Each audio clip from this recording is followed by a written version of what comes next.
Right, ladies and gentlemen, MrSotko here. Welcome back to the channel, and I got something a little bit different that I want to talk about today, and that's some of the predecessors of Bitcoin, because Bitcoin didn't just appear out of nowhere, kinda did, but it was based on a lot of other things and has striking parallels to projects previous to it.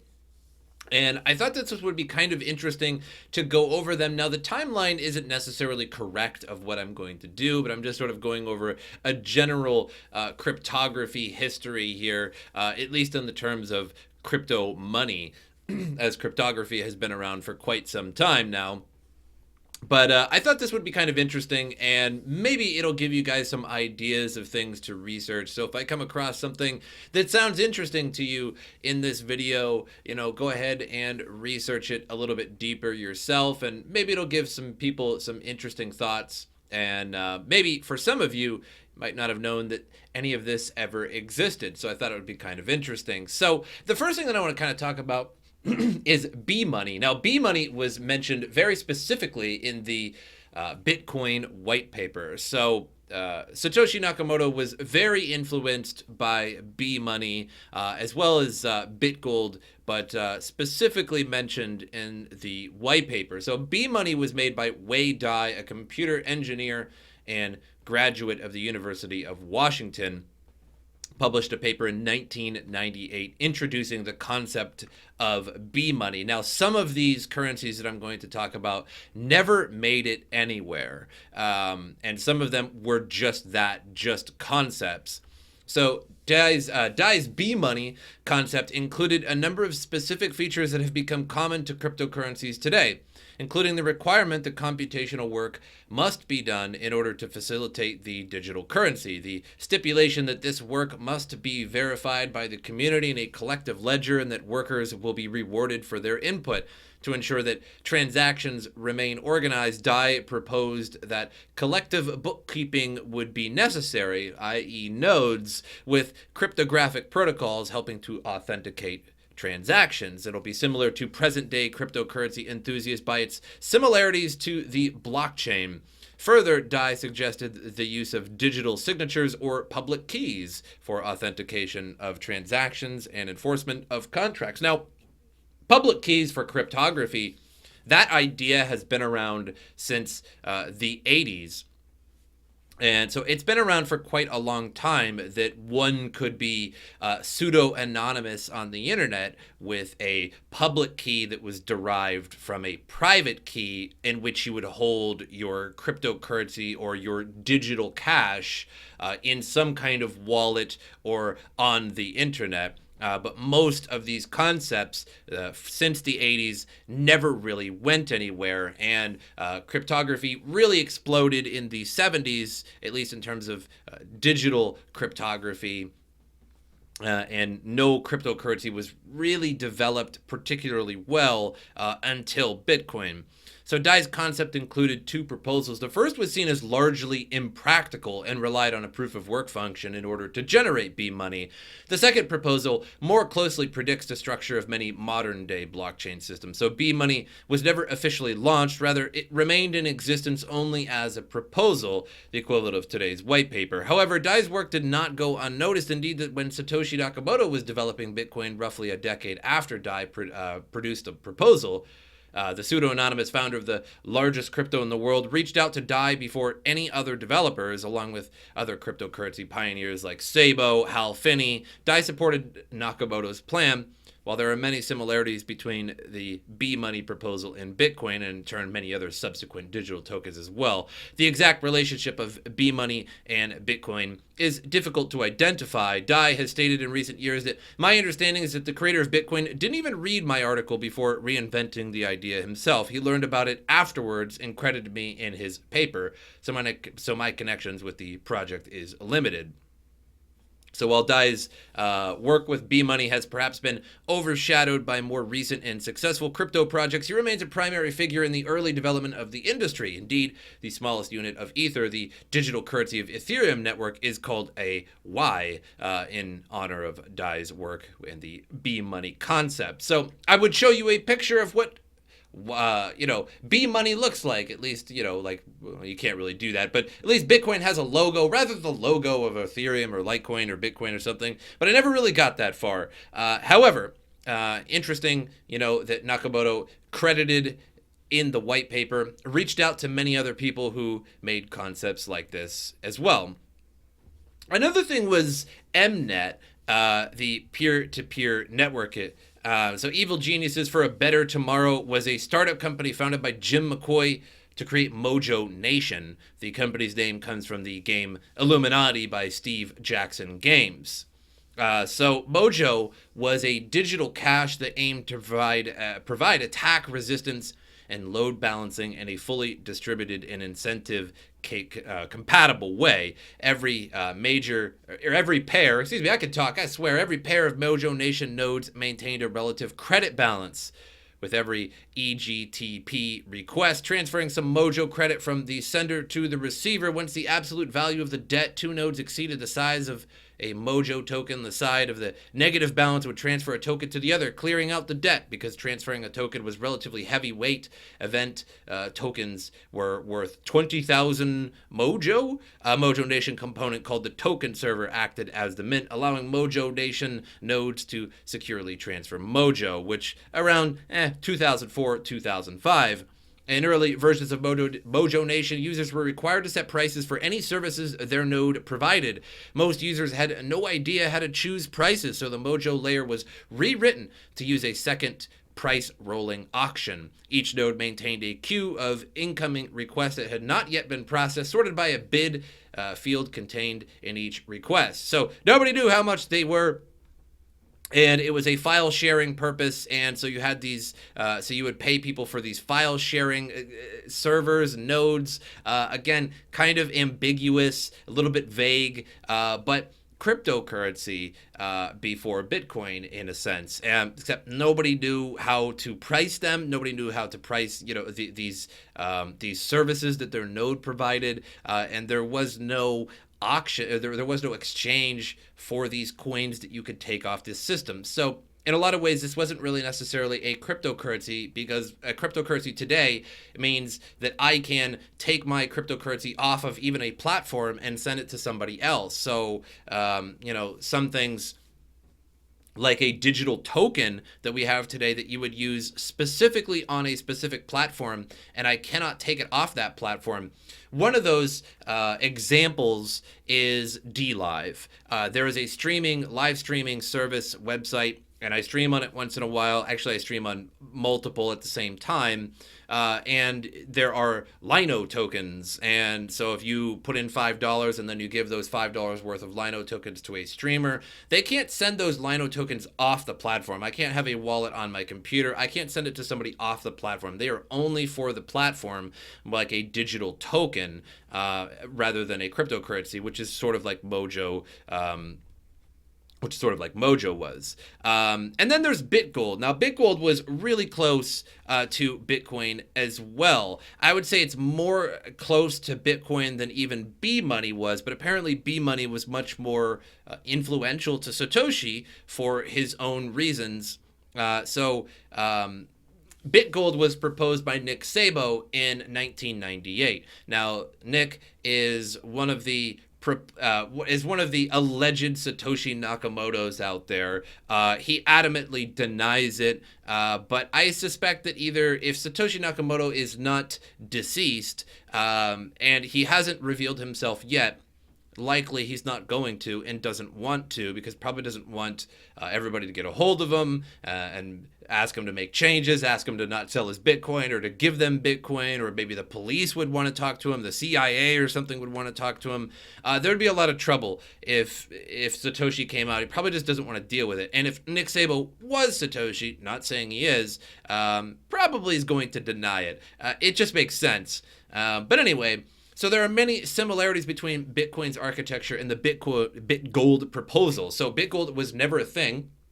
You cannot own BitGold. It never existed. Again, like B-Money, it was just proposed, particularly in the technical mechanisms used to process transactions and secure the decentralized network. Both BitGold and Bitcoin are powered by a proof-of-work-based consensus algorithm in which computing power is spent to solve cryptographic puzzles. The solution to those puzzles is then processed through a Byzantine fault-tolerant peer-to-peer network. Finally, a cryptographic hash chain is created to link the most recent puzzle solution to the outcome of the following one, thereby validating blocks.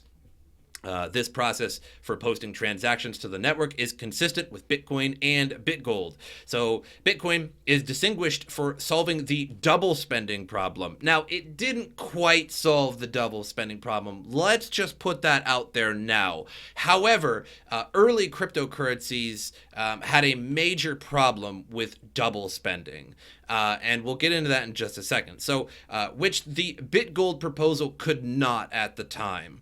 So BitGold's proposal called for a Byzantine method that relies on a quorum of network addresses rather than a quorum of hash computing power. Now, that might be a little confusing to some, but I'll get into that in just a second. This made the BitGold network overly vulnerable to Sybil attacks. Bitcoin, on the other hand, added block confirmations to successfully protect against double spending.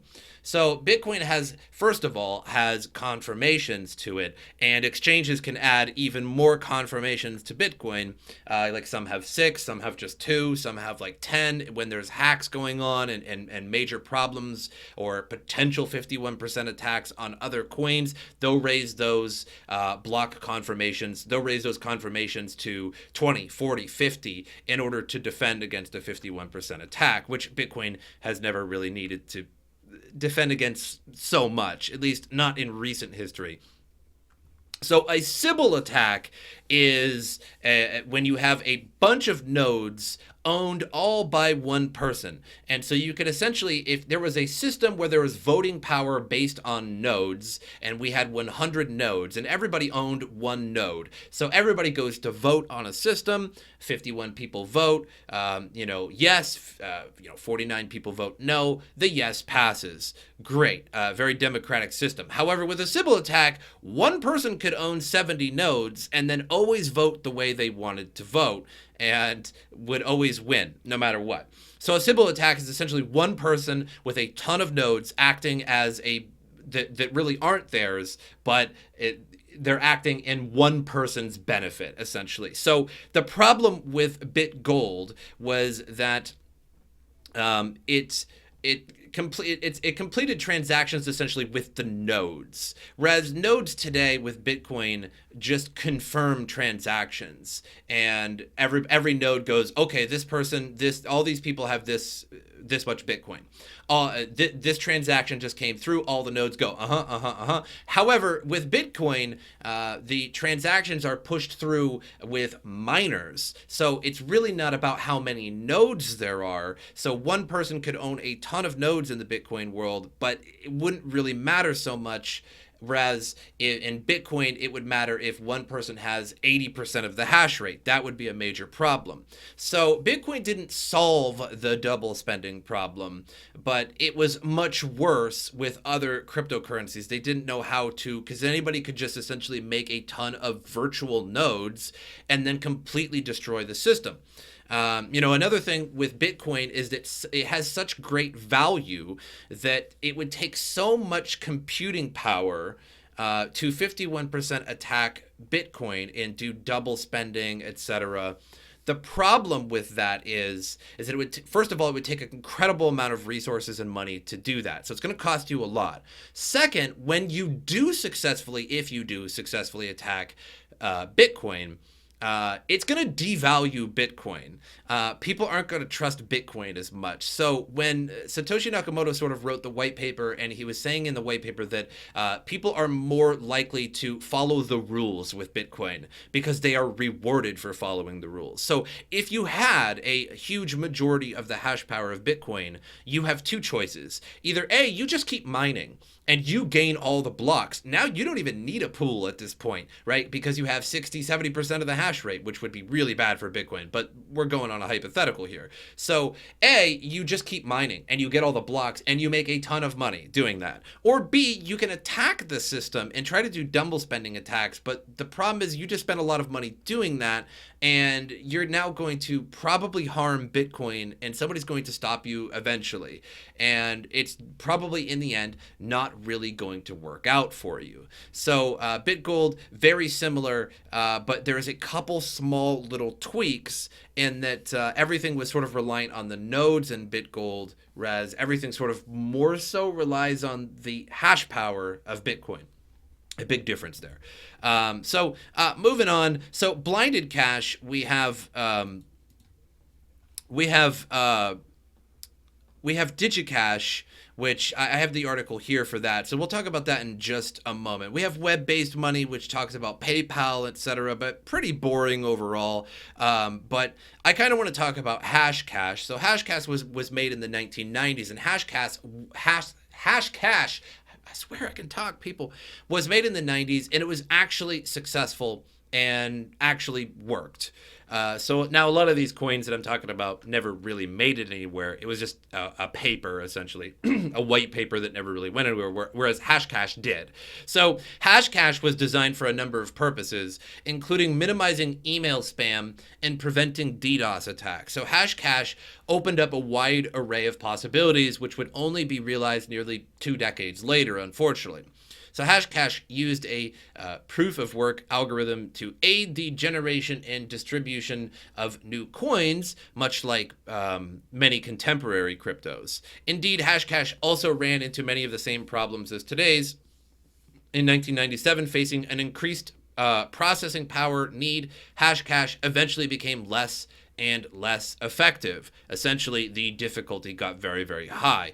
In spite of that fact, it eventually fizzled out. Hashcash saw a large degree of interest in its heyday. Many of the elements of Hashcash simply worked their way into Bitcoin's development as well. So you might wonder, what was Hashcash for? Doesn't really talk about it too much in this article. Well, Hashcash, one way you could work on it is at minimizing email spam. So what you would do is, in order to send out an email, if you used their program, their system, in order to send out an email, your CPU would have to solve a proof of work puzzle in the same way that Bitcoin does. It's going to give it a set list of rules, and it's going to say, hey, processor, figure out this number.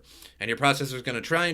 It figures it out, says, yeah, you won, send the email. So you might wonder, what's the point of that? So if you received one of those emails and it was approved by Hashcash, you know it's likely not going to be spam, and it's likely going to be a legit email. And a lot of people actually used this back in the day.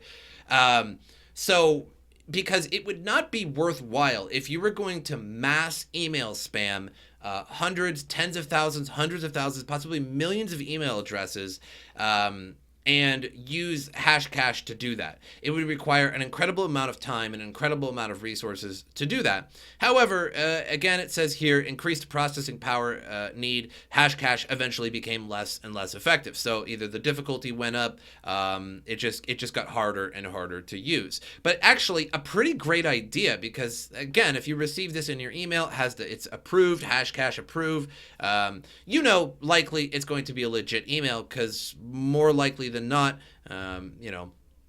it's not going to be a spam who wanted to use all that money just to send you garbage spam. So moving on to digicash here, developed by David Chaum in 1989. Digicash was one of the earliest electronic money companies. Chaum developed a number of cryptographic protocols that governed digicash transactions, and that set his currency apart from its competitors. In this way, digicash was also an important predecessor to the digital currencies of today.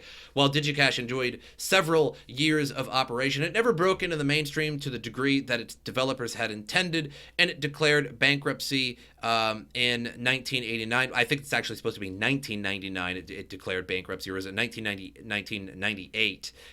So it declared bankruptcy sometime later. So founded in 1989, declared bankruptcy. I think that's actually wrong. I think it was actually, it went bankrupt like 10 years later, something like that. So for users to conduct transactions using digicash, they needed to utilize a particular type of software, and this allowed for the withdrawal of notes from a bank via the use of designated encrypted keys. So apparently you would get those notes and send money in with your bank account with encrypted keys. Again, this one's pretty vague, actually.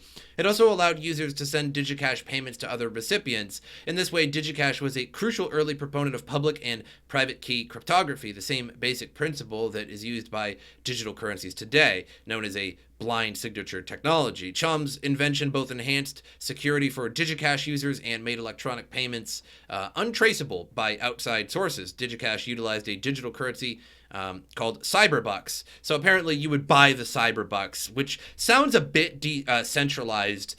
To be totally honest, I actually don't know a lot about digicash, but I did come across this when looking at predecessors of Bitcoin. So what it seems like to me is you would withdraw notes from your bank and then essentially give them, and you would get cyberbucks, and then you could send the cyberbucks around, which is actually kind of a good name, to be totally honest. The Guardian newspaper suggested in a 2003 report that digicash saw its highest levels of support from libertarians and others in favor of a digital international currency that would exist outside of any control of government, like Bitcoin. So digicash went bankrupt like something like 10 years later. Again, it says it was developed in 1989, and I believe I read it elsewhere that I think you can actually see it maybe in this particular article as well. Yeah, went bankrupt in 1998 here, so apparently somebody goofed on that article. Now, talking about hash algorithms, Bitcoin uses SHA-256, which is a subset of SHA-2. SHA-1 was developed sometime in 1993-ish, 1995, somewhere around there, and made by the NSA. Produced a 160-bit, 20-byte hash value known as a message digest. So the good old NSA started with the SHA algorithm, and then everybody picked it up after Bitcoin, and a lot of cryptos after Bitcoin used SHA-256, and some of them still today. Actually, a lot of them still today. SHA-2, again, starts with has values of SHA-224 bits, 256 bits like Bitcoin, like SHA-256, 384 or 512 bits. So for the highest security, 512 bits. And again, developed by the NSA in about 2001. So kind of interesting that all these algorithms kind of come from the NSA. Not surprising, but still kind of interesting at the same time. SHA-3 is the latest member of the secure hash algorithm family of standards by the NSA, released by NIST, which doesn't that sound familiar, on August 5th, 2015, so not too long ago. Released by NIST. Now, SHA-3 is a subset of the broader cryptographic primitive family Keccak, which also sounds quite familiar as well. So the NIST is the National Institute of Standards and Technology. It's a physical sciences laboratory and non-regulatory agency of the United States Department of Commerce. Its mission is to promote innovation and industrial competitiveness. So moving on here to NIST 5, it's a proof-of-work mining algorithm. So some coins that were on NIST 5 was, I think the only one I can recall off the top of my head was Bulwark coin. And if any of you remember the mining craze at the end of 2017, early 2018 as well, you might remember that NIST and mining Bulwark coin for a brief period of time was incredibly profitable and worked particularly well on NVIDIA graphics cards. So this algorithm is built as a combination of the hashing algorithms that were the finalists of the NIST hash function competition. The NIST competition was a competition established by NIST to develop a new hash function called the complement to complement the older SHA-1 and SHA-2. The winner was the Keccak algorithm, And you would be mining Kekak, like Nice Hash and various other coins. Some of the Kekak coins, I don't think I can remember any of them off the top of my head. God, it's been so long since like people were really hardcore mining. But the 5 finalists of the NIST hash function competition were the following algorithms. So Kekak, Skeen, Blake, Grossel, and JH, which I actually don't recall that one actually ever having any. So NIST 5, Electra, and Bulwark coin, a couple of the proof of work coins. So NIST was sort of a combination of all of those.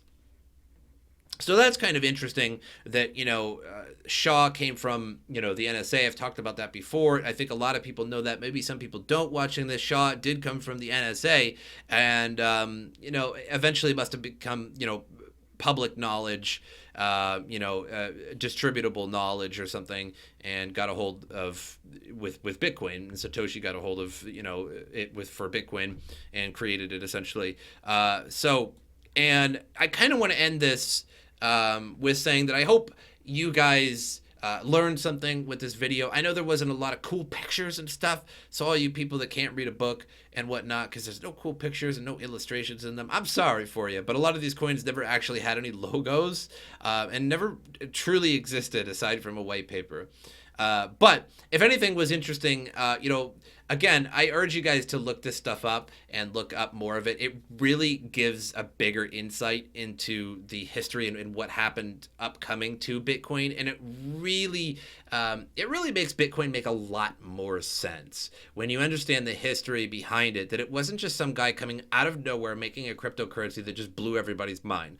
Since the late 70s, maybe mid 70s, 80s, there have been cryptographic works on CPUs, etc. This is nothing entirely new, but it is sort of new within the last 10, 15 years that actual coins were coming out of this, and that it sort of got people's attention. And perhaps Bitcoin came in right at the correct time, as there were a few coins previous to Bitcoin that were real actual cryptos and not just some white paper like B-Money or BitGold, but never did too well. People just weren't too interested in them. But after 2008 with the housing crisis, and there was a lot of trouble then, and people picked it up. And in fact, I would say people didn't pick up Bitcoin that much until about 2012 or maybe even 11.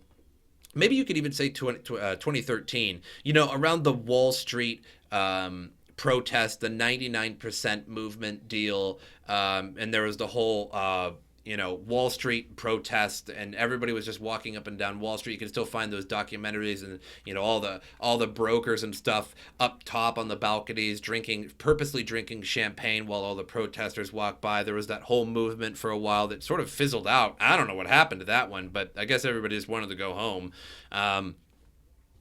The 1% movement, Occupy Wall Street was the name. I think that's what I was searching for in my head.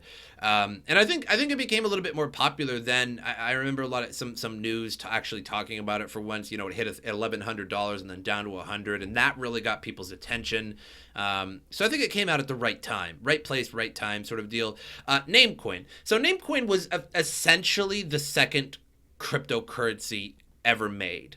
That was reasonably successful and still exists today with a question mark, because it doesn't really have too much value and likely virtually no volume on exchanges. So nobody truly uses it.